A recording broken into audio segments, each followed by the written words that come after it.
Nous vous saluons, chers bien-aimés. Nous vous invitons encore une fois de plus à écouter la parole de Dieu qui sera apportée par le pasteur Guissou Kwasi Dominique, pasteur principal de l'église évangélique de l'Assemblée de Dieu d'Abboville Centre, Temple du Salut, président de la région et doyen du corps pastoral de la région d'Abboville. Shalom, shalom, chers frères et sœurs en Christ. Je suis très heureux de vous retrouver en cette matinée dominicale autour de la parole de Dieu, afin de nous laisser enseigner par le Seigneur. Et sans tarder, je vous invite à prendre avec moi le psaume numéro 91 à partir du verset 1 jusqu'au verset 16. Et nous lisons ceci. Celui qui demeure sous l'abri du Très-Haut repose à l'ombre du Tout-Puissant. Je dis à l'Éternel, mon refuge et ma forteresse, mon Dieu en qui je me confie, car c'est lui qui te délivre du filet de l'oiseleur, de la peste et de ses ravages. Il te couvrira de ses plumes. Et tu trouveras un refuge sous ses ailes. Sa fidélité est un bouclier et une cuirasse. Tu ne craindras ni les terreurs de la nuit, ni la flèche qui vole de jour, ni la peste qui marche dans les ténèbres, ni la contagion qui frappe en plein midi. Que 1000 tombent à ton côté et 10 000 à ta droite, tu ne seras pas atteint. De tes yeux seulement tu regarderas, et tu verras la rétribution des méchants, car tu es mon refuge, et, ô Éternel, tu fais du Très-Haut ta retraite.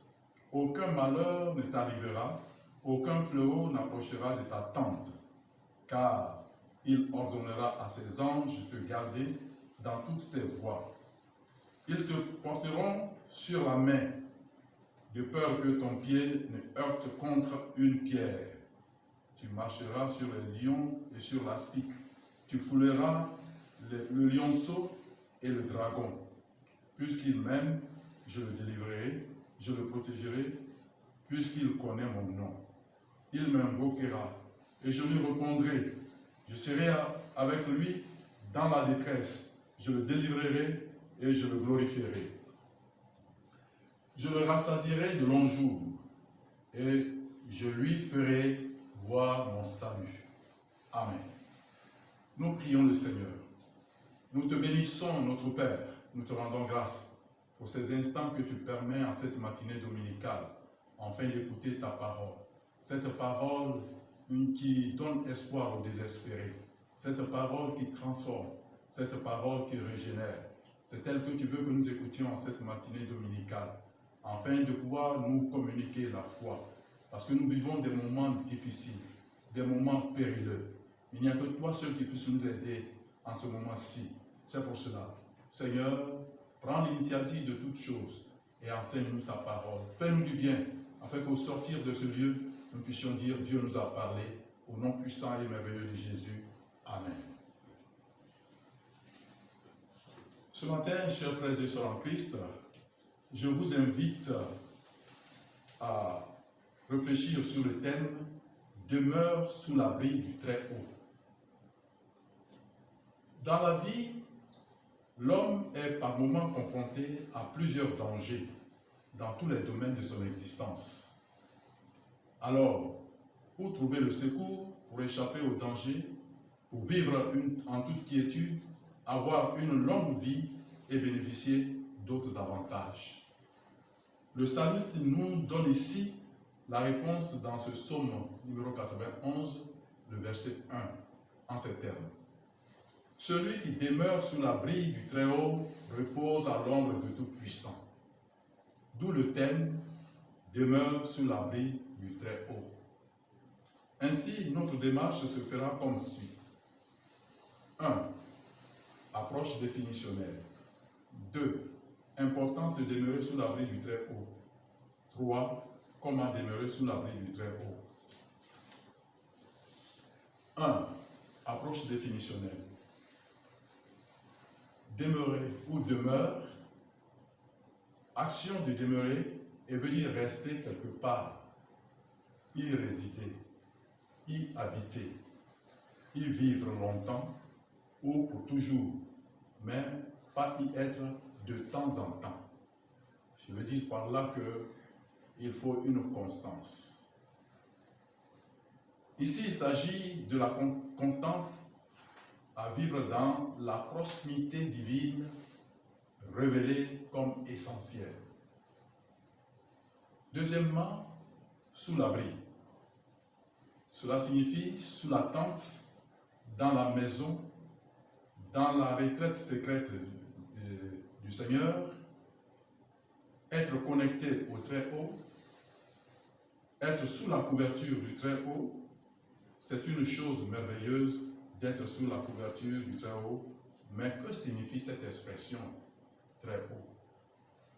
Cette expression décrit les différents aspects de la protection divine.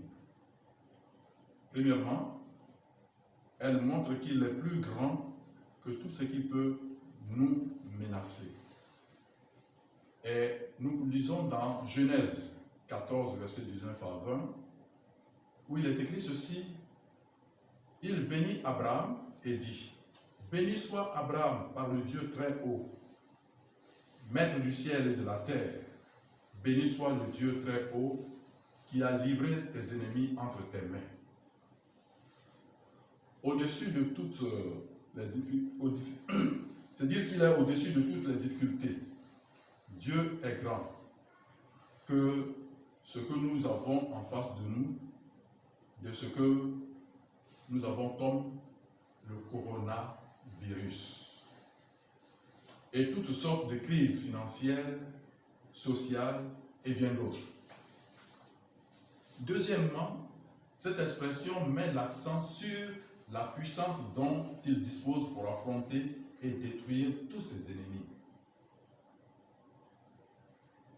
Nous pouvons le lire dans Exode 6, verset 3, où il dit ceci: je suis apparu à Abraham, à Isaac et à Jacob comme le Dieu Tout-Puissant. Dieu peut aussi se révéler en nous comme le Dieu Tout-Puissant. Dieu peut aussi se révéler à toi ce matin comme le Dieu Tout-Puissant. Puissant ou Tout-Puissant sur la maladie à coronavirus, sur l'économie du pays, Tout-Puissant sur la crise sociale, Tout-Puissant sur toutes sortes de menaces. Troisièmement, cette expression signifie que l'Éternel donne de l'assurance que sa présence nous accompagne toujours. Jésus n'a-t-il pas dit dans Matthieu 28, verset 20, en disant à ses disciples ceci: et voici, je suis avec vous tous les jours jusqu'à la fin du monde. Et le Seigneur disait aussi aux enfants d'Israël, en parlant ceci: ainsi parle maintenant l'Éternel qui t'a créé, ô Jacob, celui qui t'a formé, ô Israël. Ne crains rien, car je te rachète, je t'appelle par ton nom, tu es à moi. Si tu traverses les eaux, je serai avec toi, et les fleuves, ils ne te submergeront point. Si tu marches dans le feu, tu ne brûleras pas, et la flamme ne t'embrasera pas, car je suis l'Éternel ton Dieu, le Saint d'Israël, ton Sauveur. Ça c'est Ésaïe 43, verset 1 à 3. Il est donc notre Créateur. Il dit de ne rien craindre. Il est avec nous dans toute cette épreuve, comme il avait été avec Daniel et ses 3 compagnons dans la fournaise ardente. Selon Daniel 3, le verset 17 et le verset 26. Et que l'eau ne nous submergera pas, et la flamme ne nous embrasera pas. Quatrièmement, le psalmiste emploie l'expression « mon Dieu ». qui nous rappelle que Dieu a choisi d'être intimement engagé dans la vie de ceux qui lui font confiance. Dieu ne nous laisse pas pour compte. Dieu est dans notre affaire. Nous n'avons donc pas à avoir peur. Deuxièmement, importance de demeurer sous l'abri du Très-Haut. Le psalmiste, dans cette section, nous présente les avantages dont jouit celui qui demeure sous l'abri du Très-Haut. Nous bénéficions de sa protection. Il est notre refuge, selon Psaume 91, verset 2 et le verset 4. Il nous protège de la flèche, selon le verset 5, de la peste qui marche dans les ténèbres, selon le verset 6. 1000 tomberont à tes côtés, 10 000 à ta droite, tu ne seras pas atteint. Quelle protection! Aucun malheur ne t'arrivera, aucun fleuron ne s'approchera de ta tente, selon le verset 10. Mais cela ne veut pas dire qu'on ne peut pas être éprouvé. Il peut y avoir des moments d'épreuve. Et Dieu sait ce qu'il fait. Il utilise les circonstances pour pouvoir nous enseigner. La Bible dit aussi que toute chose concourt au bien de ceux qui aiment Dieu et qui sont appelés selon son dessein. Deuxièmement, on bénéficie de sa délivrance. Cela apparaît au verset 3 du psaume 91. Il délivre des pièges de l'oiseleur, de la peste et de ses ravages. Il délivre de tout autre danger aussi, comme notre coronavirus. Sinon, troisièmement, il devient notre refuge. Il serait intéressant de trouver en lui ton refuge, comme les poussins sous les ailes de leur mère poule. Le Seigneur voulait t'avoir sous ses ailes, afin que tu échappes à cette calamité, à cette pandémie. Quatrièmement, il met les anges à notre service, selon le psaume 91 et le verset 11. Or, il est aussi dit que l'ange de l'Éternel campe autour de celui qui craint l'Éternel et l'arrache au danger. L'Éternel, au point 6, devient notre forteresse, c'est-à-dire notre sécurité. La muraille qui se dresse autour de nous, la cuirasse qui bat toutes les flèches enflammées de l'ennemi. Septièmement, l'Éternel nous rassure ou nous assure la longévité. C'est que avec lui, nous avons la longue vie, parce qu'il nous protège de toutes sortes de fléaux qui vont nous détruire. Et selon le psaume 91, verset 16. Et huitièmement, nous verrons le salut de l'Éternel avec ses différents composants. Ça, c'est le psaume 91 et le verset 16. Le terme salut ici renferme la restauration, la guérison, la bénédiction, la délivrance, etc., etc. Alors, comment demeurer sous l'abri du Très-Haut? Les Saintes Écritures nous offrent les moyens susceptibles de demeurer sous l'abri du Très-Haut. Et ce sont, entre autres, l'amour. Il est dit que tu aimeras ton Dieu de tout ton cœur, de toute ton âme, de toute ta pensée. Et c'est en aimant le Seigneur qu'on peut demeurer auprès de lui. Si on n'aime pas quelqu'un, on ne peut pas cohabiter avec la personne.